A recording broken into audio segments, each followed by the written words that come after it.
Hello students, आज हम लोग क्लास 10 का चैप्टर 1 स्टार्ट करने वाले हैं। आई होप आप लोगों को सारे कंसेप्ट्स क्लियर हो जाएंगे और अगर आप लोगों को कोई प्रॉब्लम हो तो आप लोग कमेंट्स में मुझे जरूर बताइएगा। और अगर आप लोगों को अच्छा लगे तो लाइक, शेयर और सब्सक्राइब जरूर कीजिएगा। तो हम लोग आगे बढ़ते हैं। जैसे क्लास 10 में हम लोग का फर्स्ट चैप्टर है रियल नंबर्स, वास्तविक संख्या। संख्या मैथ्स में आप सभी जानते होंगे, संख्या के बिना तो मैथ्स हम लोग आगे पढ़ ही नहीं सकते हैं। तो क्लास 9 में भी आप लोगों को याद होगा कि संख्या पद्धति फर्स्ट चैप्टर था हमारा। इसी तरीके से क्लास 10 में भी वास्तविक संख्या है। तो चैप्टर स्टार्ट करने के पहले हम लोग सबसे पहले कुछ रिवाइज थोड़ा सा कर लेते। क्लास 9 में हम लोगों ने जो पढ़ा था संख्या के बारे में, ऐसे हम लोग 7, 8 से ही स्टार्टिंग हम लोग पढ़ रहे हैं डिटेल में। लगभग हर क्लास में फर्स्ट चैप्टर वही रहता है। क्लास 10 में भी हमारा फर्स्ट चैप्टर वास्तविक संख्या है। तो हम लोग थोड़ा सा एक रिकैप कर लेते हैं। तो वास्तविक संख्या में सबसे पहले संख्या आती है प्राकृत संख्या, जिसे कि हम लोग इंग्लिश में नेचुरल नंबर्स भी कहते हैं। आप सभी को याद होगा गिनती की सारी संख्याएं प्राकृत संख्या कहलाती हैं। जैसे अगर आपके पास मान लीजिए किसी ने आपको 5 टॉफी दे दिया तो आप लोग कैसे उसको काउंट करेंगे? 1, 2, 3, 4, 5 ऐसे काउंटिंग स्टार्ट करते हैं। तो 1 से हम लोग जब भी काउंटिंग शुरू कर रहे हैं 1 से स्टार्ट कर रहे हैं। तो 1 से स्टार्ट होकर गिनती की जितनी भी संख्याएं हैं वो सभी प्राकृत संख्या कहलाती हैं।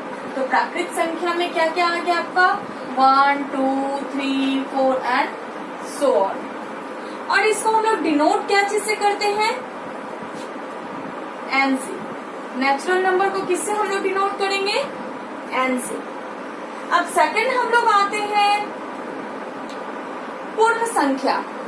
पूर्ण संख्या इसका इंग्लिश है होल नंबर। तो होल नंबर हम लोग किसे कहते हैं? आप देखिए यहाँ पर हमारे पास गिनती की सारी संख्याएं हैं, लेकिन क्या होता है कि कभी कभी मेरे हाथ में देखिए, अभी अगर मैं पूछती हूँ मेरे हाथ में कितने टॉफी है, तो आप देख सकते हैं एक भी टॉफी नहीं है। तो आप लोग क्या कहिएगा? एक भी टॉफी नहीं है। और एक भी टॉफी नहीं है तो इसको रिप्रेजेंट करने के लिए जो डिजिट है उसको हम लोग कहते हैं 0। तो ऐसे सिचुएशन में हमें 0 की आवश्यकता महसूस हुई, इसलिए प्राकृत संख्या के बाद बना पूर्ण संख्या, क्योंकि हमें 0 की जरूरत पड़ी। तो पूर्ण संख्या किसे कहते हैं? प्राकृत संख्याएं एवं 0 के समूह को हम लोग पूर्ण संख्या कहते हैं। तो पूर्ण संख्या आपका रिप्रेजेंट करते हैं हम लोग W से। और पूर्ण संख्या में क्या क्या आ गया आपका? 0, 1, 2, 3, 4 एंड सो ऑन।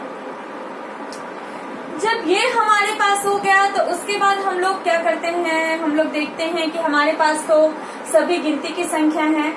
ये संख्याएं धनात्मक है, 0 भी हो गई। उसके बाद हम लोगों को महसूस हुई कि हमें कुछ ऋणात्मक संख्याओं की भी आवश्यकता पड़ती है। तो ऐसे परिस्थिति में हमें पूर्णांक की आवश्यकता महसूस हुई और पूर्णांक की खोज हुई। पूर्णांक इसका इंग्लिश है इंटीजर्स। इसे हम लोग डिनोट करते हैं Z से। तो पूर्णांक में क्या क्या आ जाता है? सभी धनात्मक प्राकृत संख्या एवं ऋणात्मक प्राकृत संख्या तथा 0 के समूह को हम लोग पूर्णांक कहते हैं। तो हम लोग इसका लिख लेते हैं। क्या क्या हो गया आपका? जैसे -3, -2, -1, 0, 1, 2, 3 एंड सो ऑन। ये हो गया हमारा पूर्णांक। अब इसके बाद हम लोग आगे बढ़ते हैं। कभी कभी क्या होता है कि हमें फ्रैक्शन, जैसे अगर मान लीजिए कि एक केक है और केक का एक स्लाइस काटकर हमने उसे 4 हिस्से में बांटा केक को, और उसका एक स्लाइस उठाकर किसी ने खा लिया। तो अगर पूछा जाए कि इस बच्चे ने इस केक का कितना पार्ट खाया, तो ऐसे परिस्थिति को डिफाइन करने के लिए हमें परिमेय संख्या की आवश्यकता पड़ी। तो परिमेय संख्या, इसको हम लोग कहते हैं इंग्लिश में रैशनल नंबर, और इसको डिनोट किससे करते हैं? Q से। परिमेय संख्या का डेफिनेशन क्या हो गया? वैसी संख्याएं जिसे हम P बाय Q के रूप में रिप्रेजेंट कर सकते हैं, दर्शा सकते हैं, जहां P और Q क्या होगा? पूर्णांक होगा। P और Q क्या होगा? पूर्णांक होगा, और साथ साथ Q is not equals to 0 होगा। मतलब परिमेय संख्या हम वैसे संख्या को कहते हैं जिसे P बाय Q के रूप में रिप्रेजेंट कर सकते हैं, और वहां P और Q पूर्णांक होगा एवं Q का मान कभी भी किसी भी परिस्थिति में 0 नहीं होगा। अब यहाँ सवाल उठता है, आपके मन में आ सकता है कि Q का मान 0 क्यों नहीं होगा? तो Q का मान 0 नहीं होगा क्योंकि अगर किसी भी रैशनल नंबर में हर में मीन्स डिनोमिनेटर में अगर 0 आ जाता है तो वो संख्या इनफिनाइट हो जाता है। अगर मान लीजिए P बाय 0 है तो इसका मान इनफिनाइट होता है, मीन्स अनंत। कभी कभी हम लोग इसे अनडिफाइंड भी कहते हैं।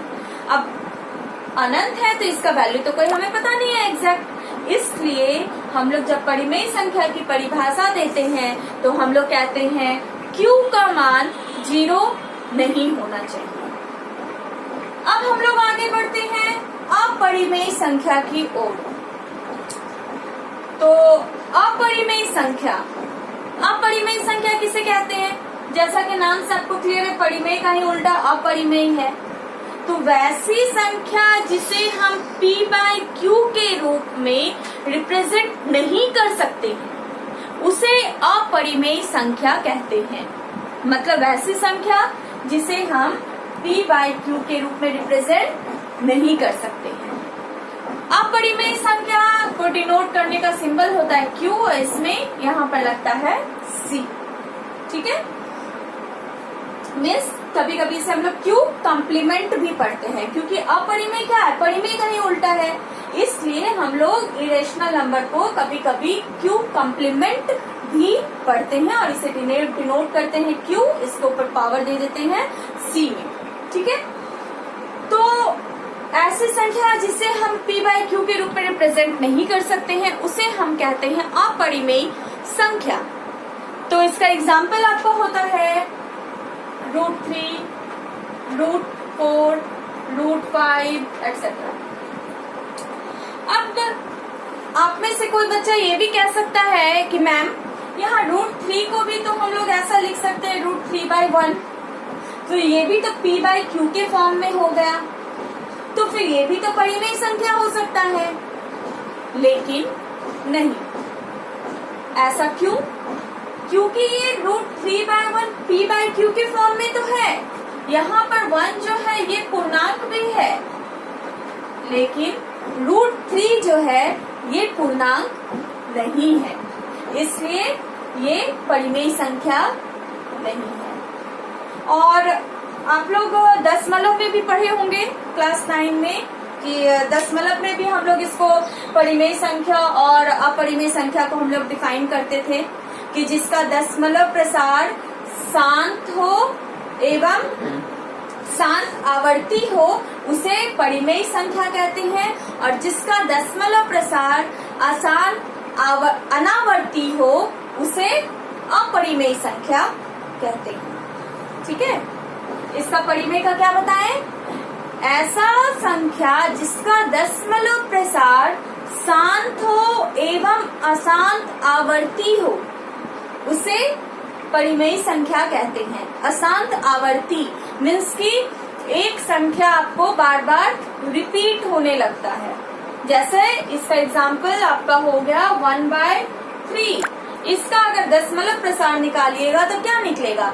0.99999 आता जाएगा, आपको वहाँ 9 रिपीट होता जा रहा है, तो उसी को हम लोग कहते हैं अशांत आवर्ती। और शांत क्या हो जाएगा? जब दशमलव प्रसार के बाद एक निश्चित संख्या आ जाएंगी और हमारा डिवाइड पूरा कंप्लीट हो जाएगा, उसे हम कहते हैं शांत दशमलव प्रसार। तो परिमेय संख्या का डेफिनेशन अगर दशमलव में पूछा जाए तो होता है कि वैसी संख्या जिसका दशमलव प्रसार शांत हो एवं अशांत आवर्ती हो, उसे परिमेय संख्या कहते हैं। और उसका उल्टा अपरिमेय संख्या का हो जाएगा वैसी संख्या जिसका दशमलव प्रसार अशांत अनावर्ती हो, उसे हम लोग अपरिमेय संख्या कहते हैं। अशांत अनावर्ती का मतलब हो गया कि दशमलव के बाद जो संख्या आएगी आपका वो रिपीटेड नहीं होगा। अशांत मीन्स वो खत्म नहीं होगा, वो निरंतर चलता जाएगा और वो रिपीटेड नहीं होगा, कोई भी संख्या आता जाएगा, उसे हम लोग कहते हैं अशांत अनावर्ती। ठीक है, क्लियर हो गया होगा। जैसे कि पाई, इसको आप सभी ने सुना होगा पाई के बारे में। तो कभी कभी क्या होता है, लोगों से अगर पूछा जाता है कि पाई क्या है, परिमेय संख्या है या अपरिमेय संख्या है, तो आप लोगों ने जब पढ़ा होगा तो उसमें आप लोगों ने पाई कमांड 22/7 भी लेकर बनाया होगा। इसलिए कोई बच्चे कह सकते हैं कि पाई एक परिमेय संख्या है। और अगर उनसे रीजन पूछा जाए कि पाई परिमेय संख्या क्यों है, तो उसका जवाब आप देंगे मैम पाई का वैल्यू 22/7 है और 22/7 परिमेय संख्या है, क्योंकि यहाँ 22 भी पूर्णांक है और 7 भी पूर्णांक है, इसलिए पाई परिमेय संख्या हो गया। लेकिन प्यारे बच्चों, यहाँ पर पाई आपका परिमेय संख्या नहीं है, पाई क्या है? अपरिमेय संख्या है, क्योंकि पाई का जो वैल्यू है 22/7 ये एग्जैक्ट वैल्यू नहीं होता है। Pi is not equal to 22/7, ये अप्रोक्सीमेटली 22/7 के इसलिए हम लोग ऐसा कभी नहीं लिखते हैं कि पाई इक्वल टू 22/7, नहीं होता। Pi is approximately equal to 22/7 और दशमलव में इसका 3.14 आगे वो कंटिन्यू चलता चला जाता है। ये कभी भी, ये जो दशमलव प्रसार जो आगे बढ़ा है, कभी भी कंप्लीट नहीं होगा और संख्या रिपीट नहीं होता है, वो बढ़ता ही चला जाता है। तो इसलिए ये जो दशमलव प्रसार है ये अशांत अनावर्ती है, इसलिए ये अपरिमेय संख्या है। ठीक है, तो ये हम लोगों ने रिवाइज किया। अभी तक जो हम लोग जो संख्या के बारे में पढ़ते आ रहे थे उसको हम लोगों ने थोड़ा सा रिवाइज कर दिया ताकि हमें आगे कोई परेशानी ना आए। तो अब हमारा जो मेन मुद्दा था, जो हमारा चैप्टर का नाम था रियल नंबर, वास्तविक संख्या, तो अब हम इसके बारे में जानते हैं। तो वास्तविक संख्या हम किसे कहते हैं? तो सभी परिमेय संख्याएं एवं अपरिमेय संख्याएं के समूह को वास्तविक संख्या कहते हैं। और वास्तविक संख्या को हम डिनोट किससे करते हैं? आर से, real number, R for real number. वास्तविक संख्या को आर से डिनोट करते हैं। और मैंने क्या बताया आपको कि सभी परिमेय संख्याएं एवं अपरिमेय संख्याएं के समूह को हम लोग वास्तविक संख्या कहते हैं। अब आप पूछ सकते हैं मैम परिमेय संख्या क्यों ले रहे हैं, बाकी ये संख्या क्यों हम लोगों ने छोड़ दिया? तो बच्चों आप यहाँ ध्यान दीजिए, अगर हम परिमेय संख्या की बात करते हैं तो इसमें हमारे सारे संख्या आ जा रहे हैं। परिमेय संख्या में आपका प्राकृत संख्या मीन्स नेचुरल नंबर भी आ रहा है, होल नंबर भी आ रहा है और इंटीजर्स भी आ रहा है। मीन्स नेचुरल नंबर्स भी आपका परिमेय संख्या है, होल नंबर भी परिमेय संख्या है और इंटीजर्स भी परिमेय संख्या है। कैसे? देखिए, कोई भी नेचुरल नंबर है, इसको हम सबके नीचे 1 लगा सकते हैं, सबके नीचे 1 छिपा हुआ होता है, तो इसलिए ये भी आपका p/q के फॉर्म में हो गया और q आपका 0 नहीं है, इसलिए ये भी परिमेय संख्या हो गया। अब पूर्ण संख्या में होल नंबर में आइए तो 0 के नीचे भी 1 छिपा हुआ है, इसलिए आपका ये भी परिमेय संख्या हो गया। उसी तरीके से कोई भी पूर्णांक आप ले लीजिए, इसमें भी आपका सबके नीचे 1 छिपा हुआ है, इसलिए ये भी आपका परिमेय संख्या आ गया।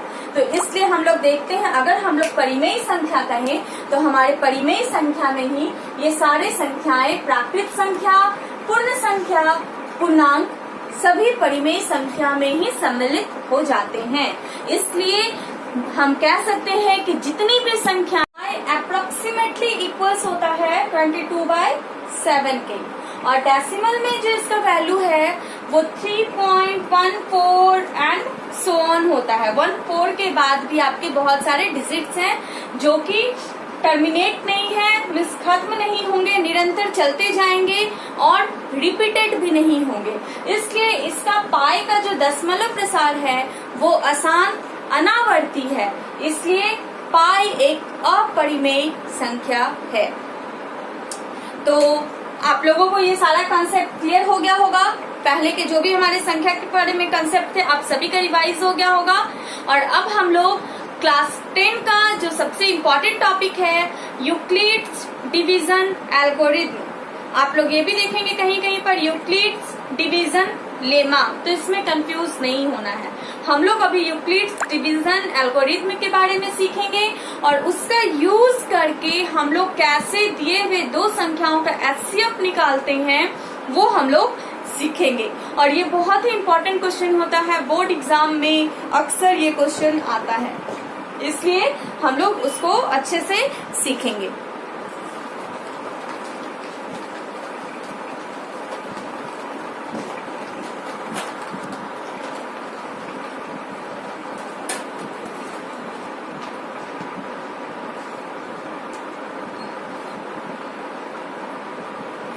यूक्लिड्स डिवीजन एल्गोरिथम,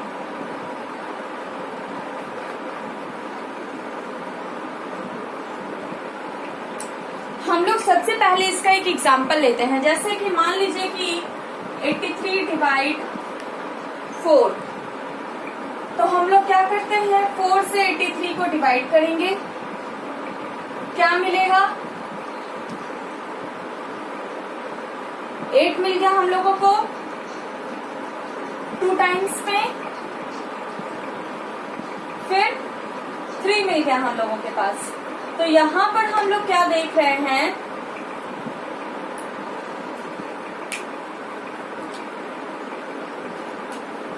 सॉरी यहाँ 80 हम लोग ले लेते हैं, 80 आ गया आपका 20 टाइम में, और यहाँ पर रिमाइंडर हम लोगों को मिल गया 3। तो इस केस में हम लोग ये कहलाता है हम लोगों का डिवाइजर, क्या कहलाता है ये डिवाइजर, और ये कहलाता है 83 क्या है डिवाइडेंड, और ये हो गया आपका क्वॉशेंट, और ये हो गया आपका रिमाइंडर। ठीक है, तो इसी कंसेप्ट पे हम लोग का यूक्लिड्स डिवीजन एल्गोरिथम है। यूक्लिड्स डिवीजन जैसे इसमें हम लोग देखिए एक मिनट, 83 इक्वल्स टू हम लोग लिख सकते हैं 4 × 20 + 3। RHS में देखिए सॉल्व कीजिए क्या मिलेगा, 420 मल्टीप्लाई करेंगे तो 80 + 3 83 मीन्स कि 83 के इक्वल्स टू हम लोग इतना लिख सकते हैं। आप लोगों ने पहले साथ पढ़ा भी होगा ये relation, dividend equals to divisor into quotient plus remainder. और हिंदी में हम लोग क्या लिखते हैं, भाज्य बराबर भाजक गुना भागफल प्लस शेषफल। रिमाइंडर को कहते हैं शेषफल, यहाँ जो हम लोगों ने रिमाइंडर लिखा इसको हम लोग कहते हैं शेषफल, इसको हम लोग कहते हैं भागफल। ये जो डिवाइडेंड है इसको हम लोग कहते हैं भाज्य, और ये जो डिवाइजर है इसको हम लोग कहते हैं भाजक। ठीक है, इसी पे बेस्ड हम लोगों का यूक्लिड्स डिवीजन एल्गोरिथम है। तो यूक्लिड्स डिवीजन एल्गोरिथम का स्टेटमेंट क्या है, किसी भी दिए हुए दो पूर्णांक, दिए हुए दो धनात्मक पूर्णांक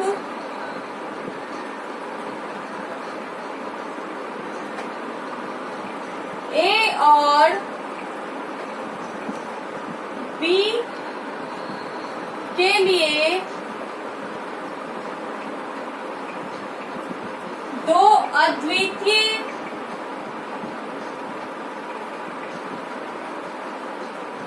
पूर्णांक Q एवं R विद्यमान होंगे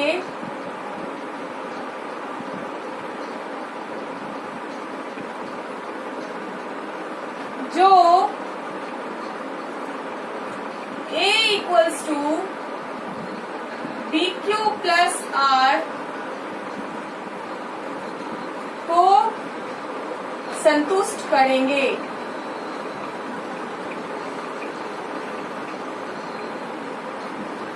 जहां R का जो मान होगा वो 0 से ग्रेटर होगा या इक्वल्स टू होगा और B से छोटा होगा। यहाँ पर देखिए A और B कौन सा संख्या है?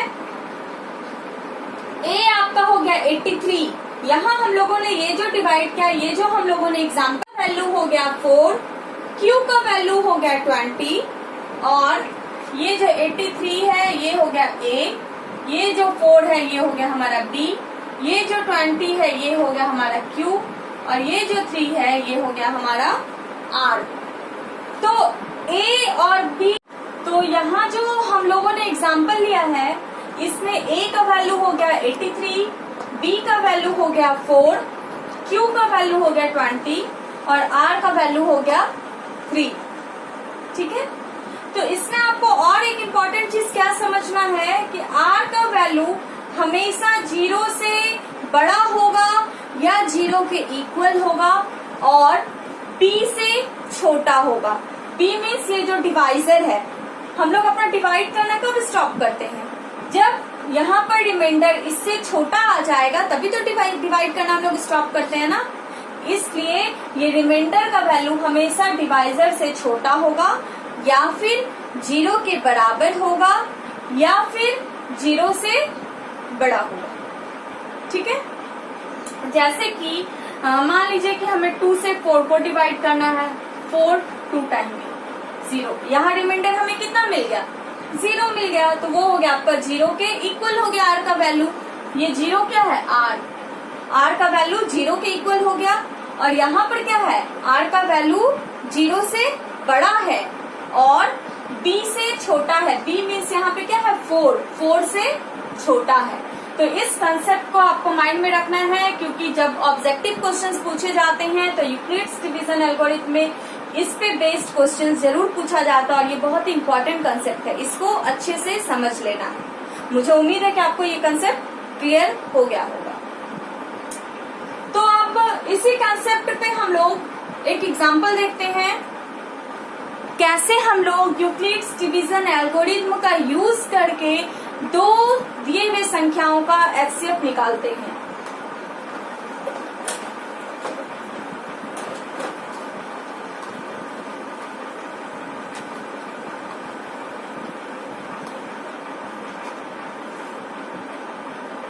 वन 135 एवं 225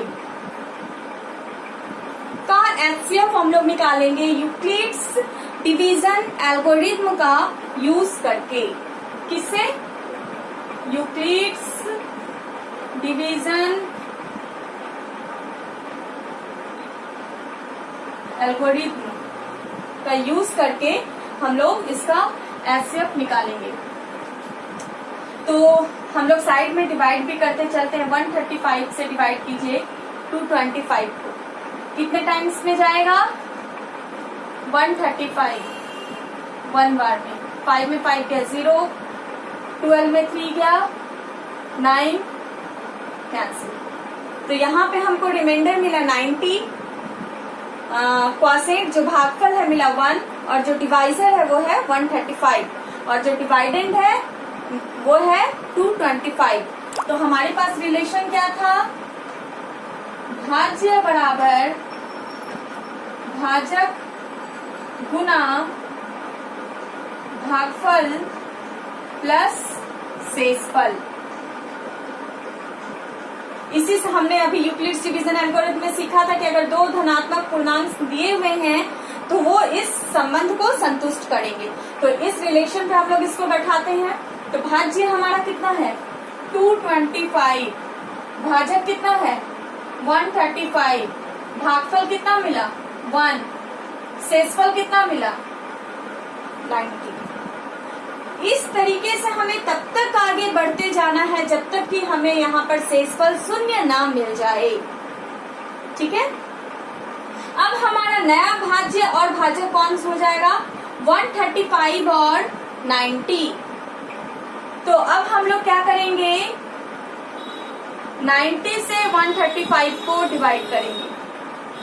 90 1 बार में 5, 13 में 9 गया 4। तो हम लोग फिर क्या लिखेंगे इस रिलेशन को देखकर भाज्य हमारा क्या हो गया है नया भाज्य 135 और नया भाजक हमारा क्या हो गया है 90। भागफल क्या मिला 1 प्लस शेषफल क्या मिला 45। ये क्या हो गया था 135 हमारा क्या हो गया था नया भाज्य और 90 क्या हो गया था हमारा नया भाजक। ठीक है, तो अभी भी हम लोग क्या देख रहे हैं कि शेषफल हमें शून्य नहीं मिला, तो इसलिए हमें अभी और आगे बढ़ना पड़ेगा। और फिर हम अगर अभी अब और आगे बढ़ेंगे तो हमारा नया भाज्य और भाजक कौन हो जाएगा नया भाज्य हो जाएगा 90 और नया भाजक हो जाएगा 45। तो फिर 45 से हम लोग करेंगे 90 को, तो 90 2 टाइम्स में शेषफल कितना मिल गया शून्य। तो हम लोग इसको फिर इस रिलेशन पे लिखेंगे तो क्या हो जाएगा 90 इक्वल्स टू 45 इंटू भागफल हो गया 2 प्लस शेषफल हो गया शून्य।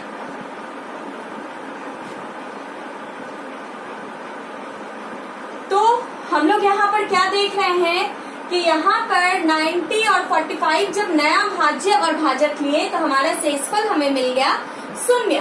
तो जिस भाजक के लिए हमें शेषफल शून्य मिलता है वही भाजक दिए हुए दो संख्याओं का एचसीएफ होता है। इसलिए यहाँ पर देयरफॉर एचसीएफ ऑफ 135